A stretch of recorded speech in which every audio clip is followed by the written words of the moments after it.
Olive oil. The olive tree was first cultivated in the Mediterranean around 6,000 years ago, and olive oil is one of the oldest cooking fats in human history. The Minoans on Crete were among the first to press olives into oil and used it for food, medicine, cosmetics, and lamp fuel. By the time of the Roman Empire, this oil was often used as a form of currency, and the Romans spread olive farming across the empire. The word oil in English actually traces back to the Greek word for olive oil specifically, because of how prominent olive oil was in the Mediterranean world. When you press olives, the first thing that comes out, extracted purely through mechanical pressure without heat or chemicals, is the highest quality of oil. If that oil meets strict chemical benchmarks, specifically a free acidity of no more than 0.8% and passes sensory evaluation with no flavor defects, it earns the label extra virgin. If it clears a slightly looser bar up to 2% acidity and has minor flavor flaws, it's just virgin. These are the only two grades that are considered unrefined. Anything else labeled simply olive oil or light olive oil has been chemically refined to neutralize defects, which strips out most of the flavor and beneficial compounds in the process. Extra virgin olive oil has a flavor that varies widely depending on where the olives came from and where they were harvested. If the olives are picked early while still green, the oil is usually strong, a bit bitter, and kind of grassy. If the olives are picked later when they're fully ripe, the oil is smoother, softer, and more buttery. In Mediterranean cooking, olive oil is one of the most important ingredients. It's used in dishes like Italian sofrito, Spanish gazpacho, Greek horriatiki salad, and Lebanese fattoush. Butter. The discovery of butter was likely an accident. Early nomads carried milk in animal skin bags while traveling, and as it moved and shook, the fat clumped together and became butter, making it one of the earliest processed foods in human history. In ancient Ireland, butter was so valuable that people buried it in peat bogs to keep it fresh. The cold, low-oxygen environment preserved it for years and even changed its flavor. In Hindu stories, the god Krishna is known as the butter thief because he loved stealing butter as a child. Interestingly, Romans largely rejected it in favor of olive oil since it was associated with the barbaric northern tribes. Butter is made of fat, water, and a small amount of milk solids. Most butter is about 80% fat, around 16% water, and a little protein and sugar from the milk. This is what gives it its creamy texture and rich taste. It also helps baked goods rise and taste better, but because it has water and milk solids, it burns pretty easily. If you heat butter too much, it starts to brown and then burn. That's why butter is best for low to medium heat cooking, like sautéing or finishing a dish, not for deep frying. Butter has been especially important in Western cooking, especially in France, where it's used in many classic sauces. Some people have trouble digesting it because of the milk proteins and sugar. It also spoils if left out too long. Even with that, good butter is still hard to beat. It has a very rich, slightly sweet flavor that's difficult to fully replace. Coconut oil. Coconut oil has been a fundamental part of life in Southeast Asia and the South Pacific for thousands of years. In Fiji and across the Polynesian islands, the coconut palm is called the tree of life because it provides people with food, water, medicine, and materials for building.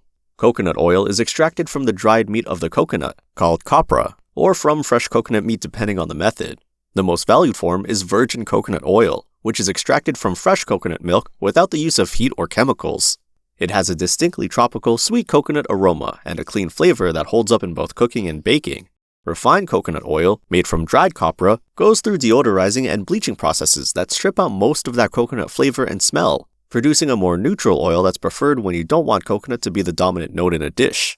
Coconut oil is different from most vegetable oils because it's mostly saturated fat.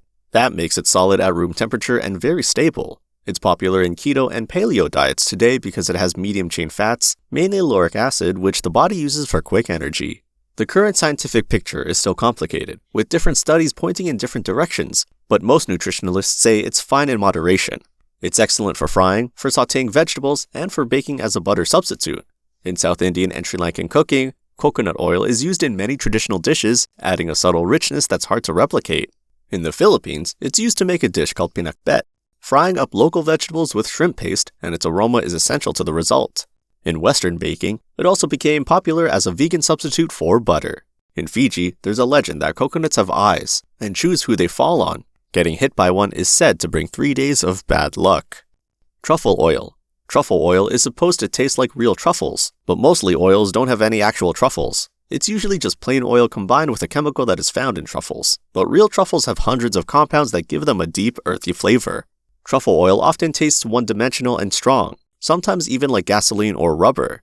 It got popular in the 1980s and was an easy way to make cheap food feel fancy, but chefs quickly started hating it. Anthony Bourdain said it's not food. Martha Stewart called it hideous and synthetic. Gordon Ramsay thinks it's ridiculous because the smell can overpower everything else on the plate. Real truffle oil does exist, but it's expensive and doesn't last long. It's made by soaking real truffle pieces in good oil, but the smell fades fast. Some high-end oils mix real truffles with a little synthetic flavor so the scent stays strong. To tell if an oil is real, look for the truffle's scientific name, like tuber melanosporum, and avoid labels that just say truffle flavor or truffle aroma.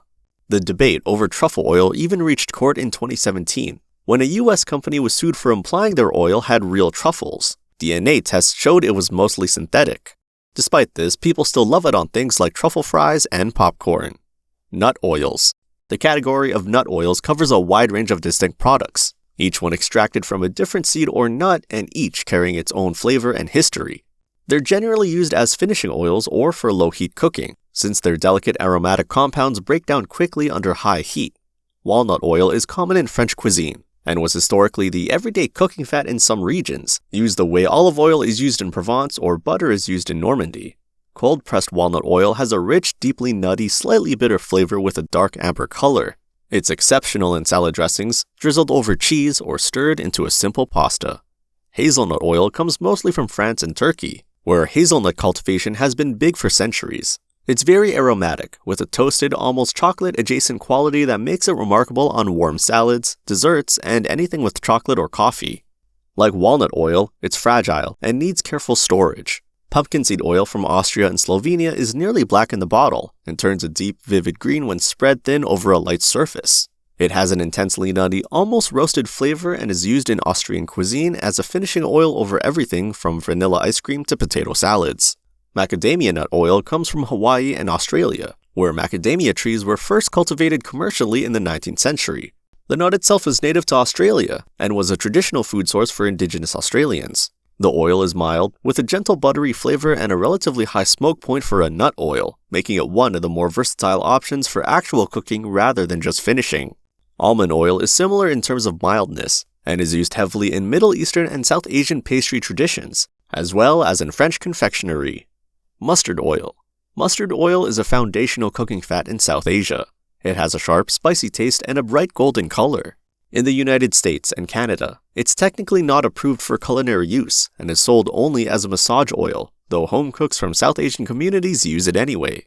The oil is pressed from mustard seeds, the same seeds used to make the condiment. India produces the majority of the world's mustard oil, and the practice of growing mustard and pressing it for oil goes back thousands of years in the subcontinent. This oil also plays a big role in culture and rituals. In Hindu and Sikh ceremonies, it's used to light lamps, symbolizing light over darkness. At weddings, it's used in pre-wedding rituals for blessing the couple. In cold North Indian winters, it's used for massages to warm the body and soothe joints. Raw mustard oil has a strong, sharp, almost nose-clearing pungency. This sharpness is actually the reason Western regulatory bodies have been hesitant about it. When the oil is heated, its sharpness mellows and transforms into a round, nutty, almost sweet richness. Indian cooks often heat the oil to its smoke point before adding other ingredients, deliberately moderating that raw bite. The smoke point is around 480 degrees Fahrenheit, making it one of the more heat-stable cooking oils available. Canola oil. Canola oil is actually a pretty modern invention. It started as a rapeseed, a plant grown for thousands of years in Asia and Europe. Back then, it was used for lamps because the oil was too bitter and even a bit toxic to eat. During World War II, rapeseed oil became really important. The navies used to lubricate ship engines because it stuck to metal even with steam and water. After the war, ships switched to diesel and rapeseed wasn't needed anymore. But in the 1960s and 70s, Canadian researchers bred a new kind of rapeseed that was safe to eat. And to set it apart from the old rapeseed, they called it canola, short for Canadian oil. Canola oil became one of the most widely consumed cooking oils in the world over the following decades. The oil is nearly flavorless and odorless, which is a big part of its commercial strength. It doesn't impose any character on a dish, making it a neutral background for any flavor. Its smoke point is around 400 degrees Fahrenheit, well suited for most cooking applications including stir-frying, deep frying, and baking. It's relatively inexpensive to produce, which is why it became the default in commercial food production. Nutritionally, canola oil has less saturated fat than most oils, and a pretty good balance of omega-6 and omega-3 fats. Most canola oils in stores is heavily processed and sometimes partially hydrogenated, which isn't ideal. But cold-pressed or expeller-pressed versions are much less refined. It's not fancy and some people don't like it, but it gets the job done in the kitchen. Tallow. Tallow is rendered beef fat, and for most of human history, it was one of the most important cooking fats in the world. Before vegetable oils became cheap and widely available in the 20th century, frying in beef tallow was the norm across much of Europe, North America, and beyond. It gives food a rich, beefy flavor, and lasts a long time and can be reused more than vegetable oil, which made it cheap and practical for restaurants. Tallow is made by slowly melting raw beef fat, typically from around the kidneys where the fat is highest quality, straining out impurities, and allowing it to solidify. The result is a firm, white fat with a very mild, savory, beefy smell. It handles high heat frying exceptionally well and can be stored at room temperature for long periods without going rancid. It was famously used in McDonald's fries until 1990, before suppliers could afford pure vegetable oils. People often say the fries back then were crispier and more buttery since tallow was used. Interest in tallow has grown in recent years, and high-quality grass-fed beef tallow is now sold as a specialty cooking fat by a growing number of producers. Restaurants specializing in traditional steakhouse cooking or British-style pubs and chippies never stop using it. Cottonseed oil. This one is essentially the first big industrial seed oil and a large part of the early American processed food industry. In the 1800s, cotton was grown mainly for its fiber, and the seeds were considered waste, piling up after the cotton was ginned. Eventually, processors realized they could press the seeds for oil instead of throwing them away. American cottonseed oil production grew quickly during the 19th century, but the raw oil contained a toxic compound called gossypol, which gave it an unpleasant color and taste. It had to be processed to be edible, which is why cottonseed oil became one of the first oils to go through industrial chemical refining. Around 1911, soap makers William Procter and James Gamble were looking for a cheaper alternative to animal fats. A German chemist named Edwin Kaiser introduced them to hydrogenation, a way to turn liquid vegetable oil into solid fat. This allowed P&G to make cottonseed oil look and feel just like lard, which they launched as Crisco, aggressively marketing it as a modern, clean, scientific alternative way to traditional animal fat, in one of the most successful campaigns in American food marketing history. What science didn't yet understand was that partial hydrogenation creates trans fats, which would later be identified as significantly more harmful to cardiovascular health than animal fats they replaced. Crisco later reformulated to remove trans fats, but by that point the damage of decades of heavy consumption had been done. Today, cottonseed oil is still widely used in commercial food production, particularly in packaged snacks, crackers, and fried products, partly because it's cheap and partly because its flavor stability makes it good for frying applications where oil is used repeatedly at high temperatures. It has a mild neutral flavor and rarely appears as a standalone product in home kitchens anymore. Sesame oil. Sesame oil might be the oldest plant-derived cooking oil in the world. People in the Indus Valley Civilization grew it a lot and even traded it to Mesopotamia around 2500 BCE. In ancient Indian medicine, it was very special, known as Tallow Raja, or the King of Oils. It was believed to calm the nervous system and keep the skin healthy. Light sesame oil, also called raw or untoasted sesame oil, is pressed from raw sesame seeds. It has a gentle neutral flavor with just a subtle hint of sesame and a relatively high smoke point around 410 degrees Fahrenheit. This is the cooking oil used in some South Asian and African cuisines. Toasted sesame oil, sometimes called dark or Asian sesame oil, is pressed from sesame seeds that have been roasted and is one of the most intensely aromatic oils that exist. It's dark amber in color and smells of concentrated roasted sesame. A single teaspoon can transform a dish. In Korean, Japanese, and Chinese cooking, it's used almost exclusively as a finishing oil and flavoring agent, added at the end of cooking or drizzled over a finished dish. Sesame seeds also contain natural antioxidants called sesamol and sesamin that help make the oil unusually stable and resistant to rancidity compared to other oils. Ghee. Ghee is a type of clarified butter that originated in the Indus Valley thousands of years ago. People needed a way to keep butter from going bad in hot weather, so they slowly cooked it. As the water evaporated and the milk solids separated and browned, what remained was a pure, long-lasting fat. The browning gives ghee its nutty, slightly caramel-like taste and its golden color. One big advantage it has over regular butter is that it can handle much higher heat. Butter burns fairly quickly, but ghee doesn't because the parts that burn have been removed. That makes it good for cooking things like meat, eggs, or vegetables at higher temperatures, while still getting a buttery flavor. It also has almost no lactose, so many people who are sensitive to dairy can still use it. It's extremely common across India, where it's also used in religious rituals and is a key ingredient in many dishes like dal, roti, and sweets. One traditional way of making it, called bologna, involves churning cultured butter by hand. Sunflower oil. The sunflower actually comes from North America. Indigenous peoples were using it as far back as 3000 BCE for food, oil, and even purple dye. When Spanish explorers brought it to Europe in the 1500s, people didn't eat it at first. They mostly grew it just because it looked nice in gardens. But things changed in Russia in the 1700s, when the Russian Orthodox Church had rules during Lent that banned most fats and oils. Sunflower wasn't on the list yet since it was new, so people started using sunflower oil instead. It quickly became popular, and by the 1800s, Russia had a big sunflower oil industry. Sunflower oil is popular because it has a mild taste, a light color, and can handle high heat when cooking. There are different types, but some are made to last longer and be a bit healthier. Refined sunflower oil is clear and doesn't smell like much, while unrefined oil is darker and has a richer flavor that's common in Eastern European food.